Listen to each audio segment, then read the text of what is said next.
కోమటిరెడ్డి ఇద్దరు అన్నదమ్ములు కాలేదు. వాళ్ళ దాంట్లో అందరూ ఈ కల్చర్ అట్లా నడుస్తుంది. చరణ్ కౌశిక్ గారు గుడ్ ఈవినింగ్. ఏం జరుగుతుంది కొండా సురేఖ విషయంలో? ఏముంది, టీ కప్ లో తుఫాన్ లాంటిది అయిపోయింది ఇష్యూ. మీరు అయిపోయింది అనుకుంటే అయిపోతుందా? వాళ్ళ కొండా సురేఖ కూతురు అంత సంచలన ఆరోపణ చేశారు. రేవంత్ రెడ్డి కుటుంబ సభ్యుల మీద ఆరోపణ చేశారు. కొండా సురేఖ గారు ఆరోపణ చేయలేదు, వాళ్ళ కూతురు ఆరోపణ చేసింది. దానికి సంబంధించి కొండమురళి గారు చాలా స్పష్టంగా చెప్పారు. ఆమె కాంగ్రెస్ పార్టీలో కూడా మెంబర్షిప్ లేదని చెప్పి చాలా స్పష్టంగా కొండమురళి గారు చెప్పింది కదా. కొండమురళి గారు చెప్పారు ఆరోపణలు కాంగ్రెస్ పార్టీకి ఏం సంబంధం? ఆమె ఏదో మాట్లాడినంత ఇవాళ పొద్దున కొండమురళి ప్రెస్ మీట్ పెట్టిన తర్వాత కూడా మళ్ళీ సెల్ఫీ వీడియో రిలీజ్ చేశారు కొండా సుష్మితా పటేల్. అదే సార్, కొండమురళి గారు చాలా స్పష్టంగా సుష్మితా పటేల్ కావచ్చు కాంగ్రెస్ పార్టీ మెంబర్షిప్ లేదు, ఆమె కాంగ్రెస్ పార్టీకి ఎలాంటి సంబంధం లేదు. ఆమె వ్యాఖ్యలు కాంగ్రెస్ పార్టీకి ఆపాదించే ప్రయత్నం దయచేసి మానుకోవాలని చెప్పి కోరుతా ఉన్నాం. కానీ మరి ఇప్పుడు గన్ పాయింట్ పెట్టి సుమంత్ బెదిరించారు మంత్రి ఓఎస్డి అని చెప్తున్నారు. సరే, ఆమె ఏం మాట్లాడింది అవన్నీ విషయం పక్క పెడితే ఆమె రకరకాల విషయాలు మాట్లాడారు. ఎందుకంటే బీఆర్ఎస్ పార్టీలో కూడా కలవకుండా కవిత గారు చాలా మాట్లాడారు. ఆమె బీఆర్ఎస్ పార్టీలో సభ్యత్వం ఉంది, ఎమ్మెల్సీ ఉండి ఎంపీగా ఉండి మాట్లాడిన మాటలకే బీఆర్ఎస్ పార్టీ స్పందించలేదు. మా కాంగ్రెస్ పార్టీలో మెంబర్షిప్ లేదు, ఆమె ఏదో మాట్లాడితే ఆమె విషయం మీద స్పందించాల్సిన అవసరం లేదు. కేసీఆర్ ఇప్పుడు లేదు కదా, ఇప్పుడు కేసీఆర్ బిడ్డ కొండా సురేఖ బిడ్డ.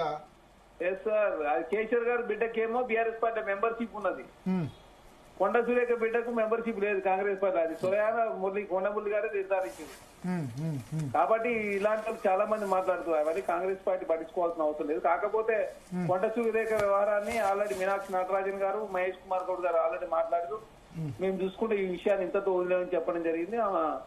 చాలా స్పష్ట వినమ్రంగా మీడియాకు మిగతా వాళ్ళు చూసుకుంటారని చెప్పేసి వెళ్ళిపోయిన పరిస్థితి మనం. ఉపేంద్ర గారు ఇప్పుడు ఏమంటారు, ప్రతి విషయంలో అయిపోయింది సమస్య.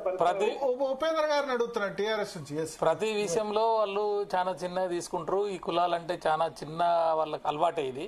ఆ రోజు మనం యాదగిరిగుట్టలో చూసినప్పుడు మనకి డిప్యూటీ సీఎం గారిని వాళ్ళు ముగ్గురు మంత్రులు పైన ఇలాంటి పెద్ద ఒక టేబుల్ మంచి సోఫా లాగా వేసుకొని కూర్చొని బట్టి విక్రమార్క గారిని సీనియర్ లీడర్ అయినా ఎన్నిసార్లు గెలిచాడు, ఇంత చదువుకొని పైకొచ్చి అతన్ని డిప్యూటీ సీఎం అయితే అతన్ని కింద కూర్చోబెట్టారు అంటే వాళ్ళ ఉద్దేశం ఏంది అక్కడనే తేలిపోయింది కదా. మొన్న ఒక ఎమ్మెల్యే ముఖ్యమంత్రి గారి బర్త్డే సందర్భంగా కేకు తినిపిపోతే పక్కకు పెట్టారు అంటే వాళ్ళ ఆలోచన విధానం చూడండి. అదే వేరే ఇంకొక ఎమ్మెల్యే అయితే వాళ్ళ పుట్టినరోజు నోట్లే అది పెడితే కేకు పెడితే తీసేస్తారు. అట్లా నేనేమంటున్నా అంటే ప్రతి సందర్భంలో ఇప్పుడు ఈమె కూడా ఒక బీసీ నాయకురాలు కాబట్టి ఇప్పుడు నేనేమంటున్నా అది కమిషన్లో పంచాయతీ మరి టోటల్ గా మాట్లాడితే ఏంది అంటే అది 70 కోట్లలో 20% అంటే 14 కోట్ల పంచాయతీ. అది వాస్తవానికి కూడా వాళ్ళు ఇప్పుడు ఎవరైతే మంత్రి గారు ఉన్నారో ఇన్వాల్వ్ అయిన మంత్రి గారు వారు చాలా పెద్ద సంస్థ, వాళ్ళు ఎన్నో చేసుకుంటారు, ఎన్నో వ్యవహారాలు పోతారు. చిన్న దాంట్లో ఆడోళ్ళ విషయం దాంట్లో బీసీల దాంట్లో గంటలకు ఎందుకు పోయినట్టే అంటే వాళ్ళు గది కూడా తినొద్దా? మంత్రి చెప్పారు ఆయన. నేను ఏమంటున్నా శ్రీనివాసరెడ్డి గారు అయినా గాడికి పోవాల్సిన అవసరం ఏముంది? వాళ్ళ ఇబ్బందులు వాళ్ళని కాపాడుకోవాలి. కానీ నువ్వు ఆమె మంత్రి ఆమె జిల్లా నువ్వు ఎట్లా పోతావు? నువ్వు పోయి ఆ రకంగా వాళ్ళని ఇబ్బందులు పెడితే ఇప్పుడు ఎవరికైనా ఆత్మగౌరవం అనేది ఉంటది కదా. ఎంతకాలం ఇంకా మా బీసీలలో మహిళల్ని లేక వస్తే మరి అంతా వీలే చేసుకొని పెద్ద పెద్ద కాంట్రాక్టర్లంతా వాళ్ళే తీసుకునే పెద్ద పెద్ద శాఖలన్నీ వాళ్ళే తీసుకునే అందులో వచ్చేది లేదు సచ్చేది లేదు. ఏదో చిన్నది 70 కోట్ల పంచాయతీ సమ్మక సారక దాంట్లో ఆమె చేయించలేదా? తొందరగా చేయించేది ఏముందండి? ఎవరికి ఇచ్చినా ఇవాళ రేపు కాంట్రాక్ట్ వేరేటోళ్ళు ఇంత టైంలో కావాలంటే చేసి పెడతారు. అంటే ఇక్కడ కూడా నా నియోజకవర్గంలో నా కాడ నా శాఖలో కూడా వచ్చి ఏలు పెడుతున్నారు అంటే ఆమెకు బాధ అనిపిస్తుంది కదా. ఎవరైనా సరే అది ఆత్మగౌరవం సంబంధించిన మహిళ, బీసీ మహిళ, అదే వేరే దాంట్లో అయితే పోతారా వీళ్ళు? అంటే వేరే వాళ్ళు రకరకాలుగా వేరే దాంట్లో డిపార్ట్మెంట్లో కాంట్రాక్ట్లు చేసుకుంటూ మరి అన్ని దాంట్లో ఇంటర్ఫియర్ కావాలి కదా. ఇంకోటి ఏంటంటే మనకి స్పష్టంగా అర్థమైంది ఏంటంటే ఇప్పుడు మంత్రి గారి కూతురండి ఆమె ఎలిగేషన్ చేసిన ఆమె చరణ్ చాలా సింపుల్ గా అంటున్నాడు, ఏం సంబంధం లేదని. సరే మెంబర్షిప్ లేకపోవచ్చు కానీ బిడ్డ అయితే బిడ్డనే కదా, అన్ని రాజకీయాలు దగ్గరుండి చూస్తుంది కదా. సరే నేను ఏమంటున్నా అన్ని మాట్లాడదాం. నేను ఏమంటున్నా ఇప్పుడు దానికి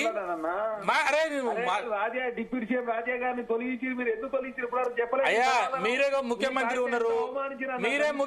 ఉన్నారు, ఇలా ఎన్ని కేసులు పెట్టిర్రు. మీ ఒకవేళ దొంగతనం చేసినా తప్పులు చేసినా మీ చేతిలో సిఐడి ఉన్నది, మీ చేతిలో పోలీసు ఉన్నది, మీ చేతిలో సిట్ ఉన్నది, అక్కడ శరత్ గారు ఉన్నారు, అన్ని వ్యవస్థలు ముఖ్యమంత్రి మీరే ఉన్నాయి. ఏమైనా తప్పులు చేసి చేయమని చెప్పేసి ఎన్నోసార్లు మా కేటీఆర్ గారు కానీ మా ముఖ్యమంత్రి మాజీ గారు కానీ మా తప్పేందో ఒళ్ళేయమని చెప్తున్నాం కదా. ఉత్తనే గాలి మాటలు పెడుతూ కేసులు పెడుతూ బదనం చేస్తూ ఎందుకు కూర్చుంటారండి? నేను ఏమంటున్నా, మాటలు కాదు, ఎలిగేషన్ కాదు. మేము చెప్తున్నాం కదా, నువ్వు ముఖ్యమంత్రి దమ్ముంటే చేయాలన్నావు, లైట్ డిటెక్టర్ రా అని చెప్పినావు. ముఖ్యమంత్రి మీద సిబిఐ కేసు ఉన్నది, మా కేటీఆర్ గారి మీద సిబిఐ కేసు ఉన్నది, దమ్ముంటే మీడియా సాక్షిగా రమ్మని చెప్పినావు. నువ్వు ఎందుకు రావట్లేదు? నువ్వు తీయవా? నీ సిఐడిది, నీ సిటీది, నీ పోలీస్ది, నీ ఇంటెలిజెన్స్ ఏం చేస్తున్నావు? 20 నెలల నుంచి ఏం చేస్తున్నావు అంటా నేను. నువ్వు ఎందుకు చేయట్లేదు? నువ్వు మా తప్పేదో మా వాళ్ళు ఏమని చెప్పినా కదా. కేవలం కమిషన్ల పేరుతోటి కళాపన చేసుకుంటూ నువ్వు బదనం చేసుకుంటూ బట్టగాల్చి మీద వేస్తే అడిగేటోళ్ళు లేరు అనుకుంటావా? ఇవన్నీ తెలియదు. నీ చేతుల అధికారం ఉంది కాబట్టి బీసీలు తీసేస్తా, నేను ఎండ్ల పడతాను, ఎంటర్ అవుతా, వాళ్ళను రూపాయి కూడా తిననియాను, మొత్తం మేమే తింటాం, మొత్తం మాకే కావాలంటే ఇక్కడ ఎవరు చూసుకుంటూ ఊరుకోరండి. నువ్వు ఆ కొండ సురేఖ గారు బీసీ మహిళనే కదా, మీరు ఇంత దౌర్జన్యంగా పోయేది అంటే అడిగేవాళ్ళు లేరనే కదా. నేను ఏమంటున్నా, ఇవాళ ఇంకోటి కల్చర్ ఏంటంటే, ఇవాళ భరత్ గారు ఇవాళ ఈ రకంగా ఒక మంత్రి గారి కూతురే ఒక ముఖ్యమంత్రి అనుచరుడు ఇట్లా తుపాకులు పెట్టి పవర్ పాయింట్ పెట్టి బ్లాక్ లో పెట్టి కాల్చడానికి వచ్చిందంటే ఇదే ఈ రాష్ట్రంలో లా అండ్ ఆర్డర్ ఉన్నదా? ఈ రాష్ట్రంలో హోంమంత్రి లేడు, ఈ రాష్ట్రంలో లా అండ్ ఆర్డర్ లేదు. గన్ కల్చర్ తీసుకొచ్చారు.